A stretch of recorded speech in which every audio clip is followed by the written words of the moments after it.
Good morning. It is a little wonky here this morning, April 20th, and we are going to get started early today. So we like to get started with the Lord's Prayer. Our Father who art in heaven, hallowed be thy name. Thy kingdom come, thy will be done on earth as it is in heaven.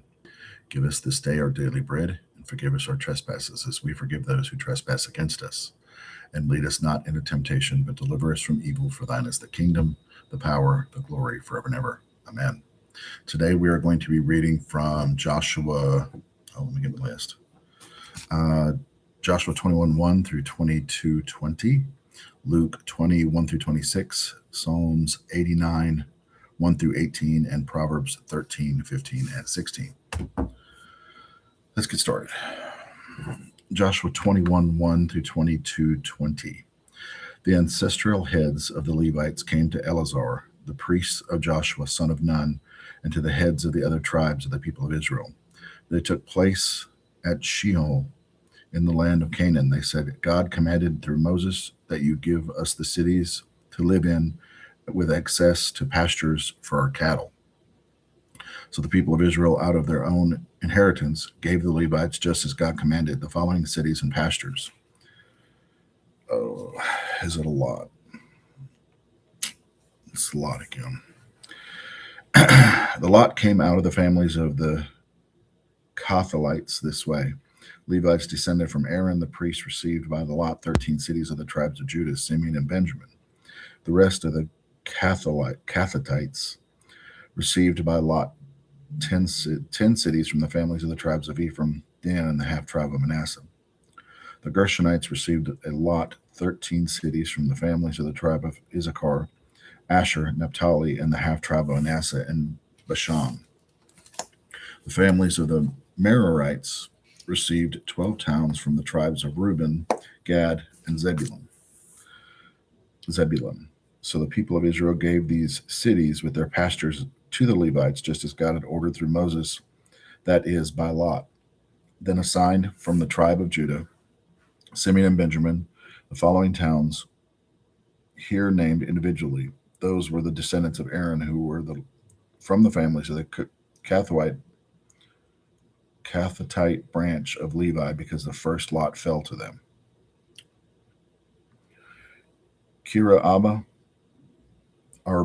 Arba was the ancestor of Anak, that is, Hebron, and the hills of Judah, with access to the pastures around it, the fields of the city, and its open lands. They had already given to Caleb, son of Jephunneh, as his possession. To the descendants of Aaron, the priest, they gave Hebron, the asylum city, for the unconvicted killers.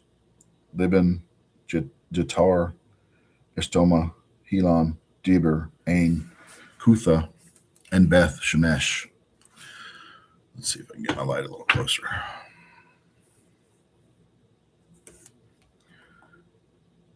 Nine towns from these two tribes, and from the tribe of Benjamin, Gibeon, Geba, Anath, and Elam, together with their pastures, 4 towns. The total of the cities of the pastures from the priest descendants from Aaron came to 13. The rest of the Kohathite families from the tribe of Levi were assigned their cities by lot from the tribe of Ephraim. Shechem, the asylum city, for the unconvicted killer in the hills of Ephraim. Gezer, Jibzium, and Beth Heron, with their pastures and 4 towns. The 4 towns. From the tribe of Dan, they received Eltik, Gibthon, Ajalon, and Gath Rimmon, all with their pastures, 4 towns. And from the half tribe of Manasseh, they received Tanakh and Gath and Rimmon with their pastures of 2 towns. All told, 10 cities with their pastures went to the remaining Kohathite families.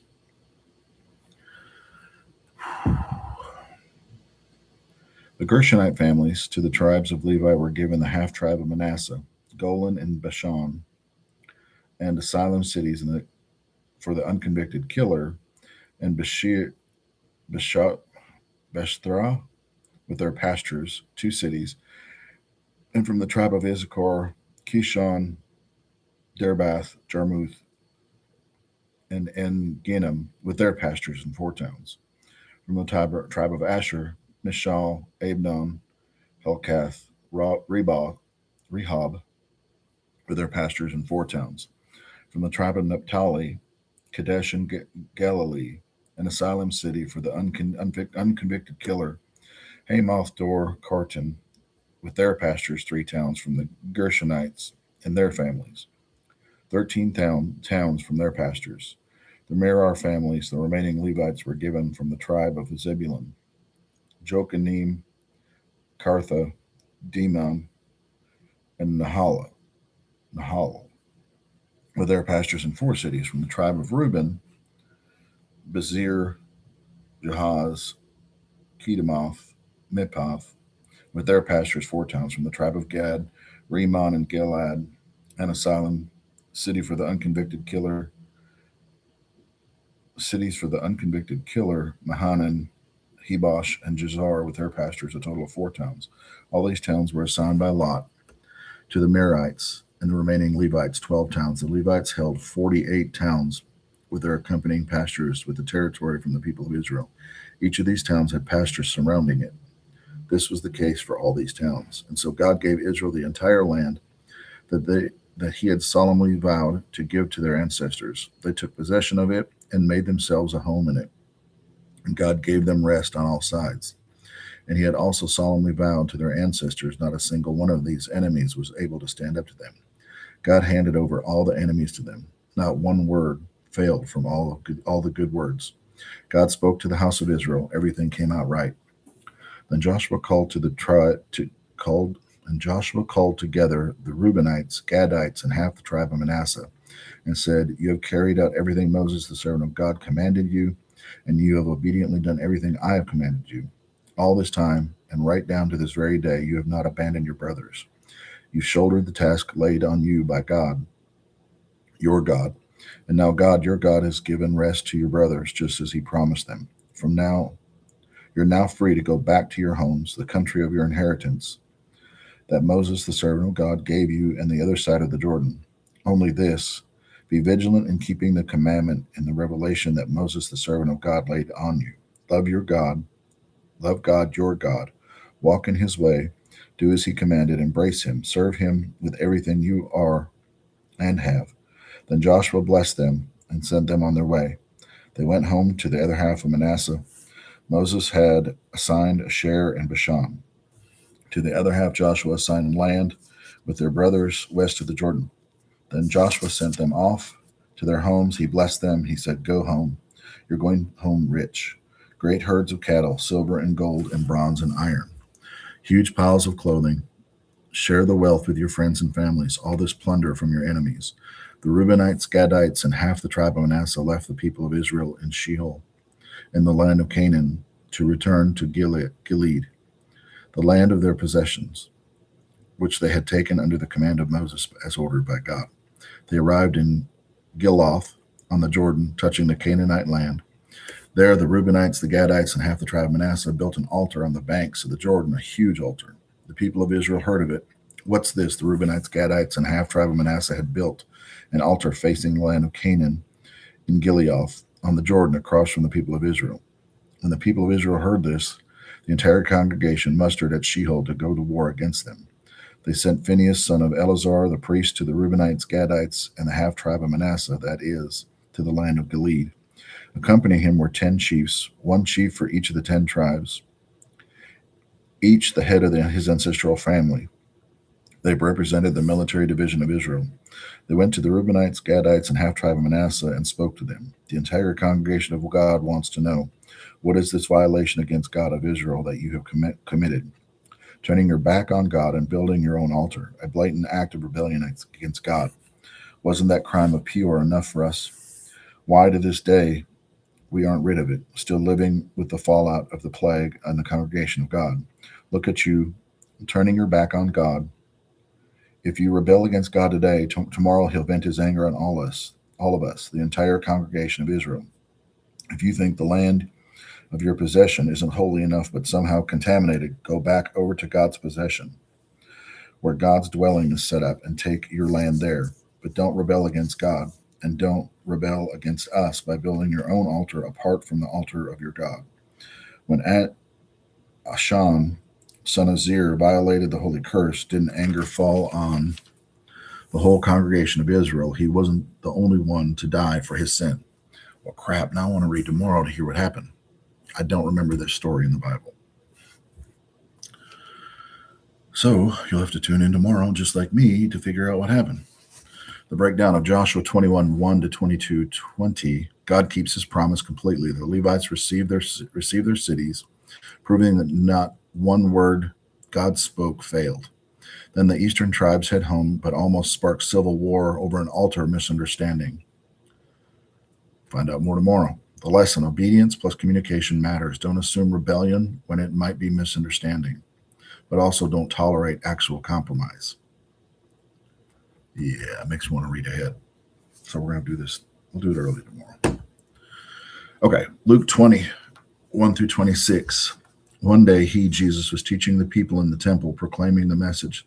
The high priests, religious scholars, and leaders confronted him and demanded, "Show us your credentials. Who authorized you to speak and act like this?" Jesus answered, "First, let me ask you a question about the baptism of John. Who authorized it, heaven or humans?" They were on the spot, and they knew it. They pulled back into a huddle and whispered, "If we say heaven, he'll ask us why we didn't believe him. If we say humans, the people will tear us limb from limb, convinced as they are that John was God's prophet."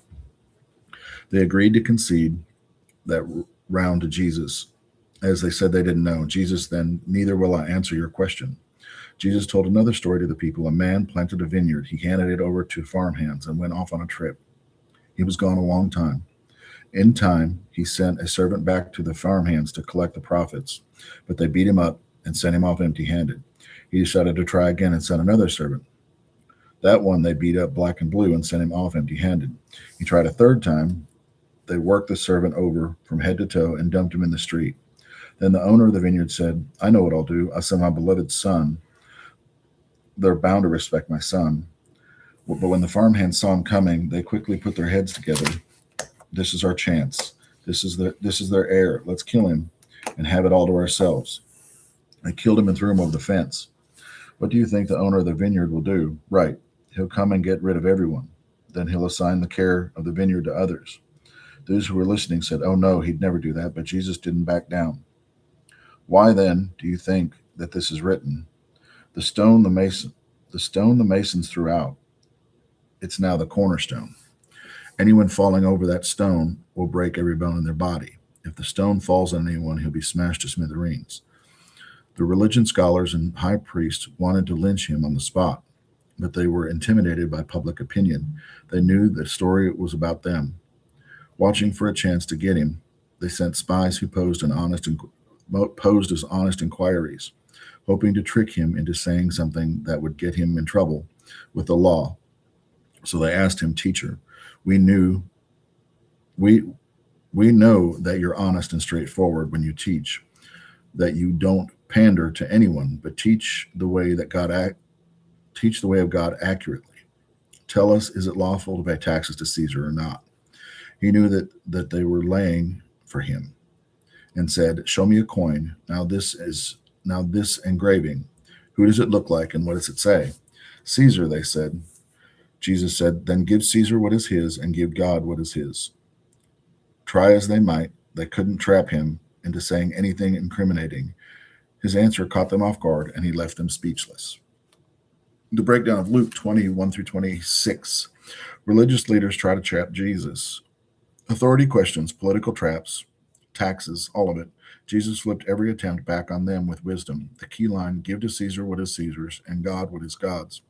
The translation: handle your earthly responsibilities, but your life belongs to God fully. So if you look, this is something I struggled with for a long time. And I started doing this back, I want to say in October, November of last year. And as soon as I get my check, I immediately go into it and I go online and pay my tithe to my church online.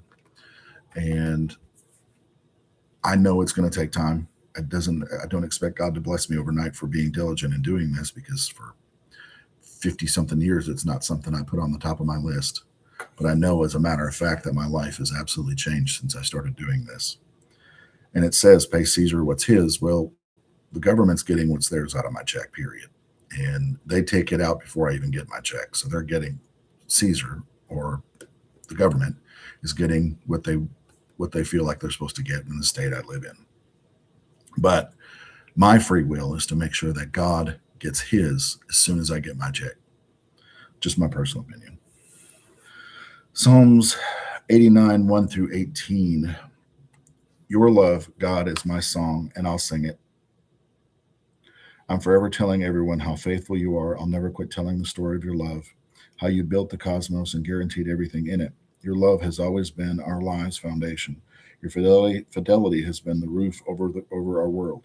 You once said, I joined forces with my chosen leader. I pledged my word to my servant. David saying, everyone descending from you is guaranteed life. I'll make your rule as solid as lasting as a rock. God, let the cosmos pray. Let the cosmos praise your wonderful ways. The choir of your holy angels sing anthems to your faithful ways. Search high and low, scan skies and land. You find nothing and no one quite like God. The holy angels are in awe before him. He looms immense and august over everyone around him. God of the angel armies, who is like you, powerful and faithful from every angle. You put the arrogant ocean in its place and calm its waves when they turn unruly. You gave the old hag Egypt the back of your hand. You brushed off your enemies with a flick of your wrist. You own the cosmos. You made everything in it, everything from Adam to archangel. You position the north and the south poles. The mountains, Tabor and Hermon, sing duets to you. With the well muscled arm, your grip of steel, nothing messes with you. The right and justice are the roots of your rule. Love and truth are its fruits. Blessed are the people who know the passwords of praise, who shout out parade, who shout on a parade in the bright presence of God. Delighted they dance all day, they know. Who are you? What you do, they can't keep it quiet. Your vibrant beauty has gotten inside us. You've been so good to us. We're walking on air. All we are and have we owe to God, Holy God of Israel, our King. Breakdown of Psalms 89, 1 through 18. This is a declaration of God's faithfulness, unmatched power. Even when life feels unsafe, God's covenant stands firm. The core truth is God's consistency is our stability, not your emotions and not your circumstances. Proverbs 13, 15, and 16. Sound thinking makes for gracious living, but liars walk a rough road.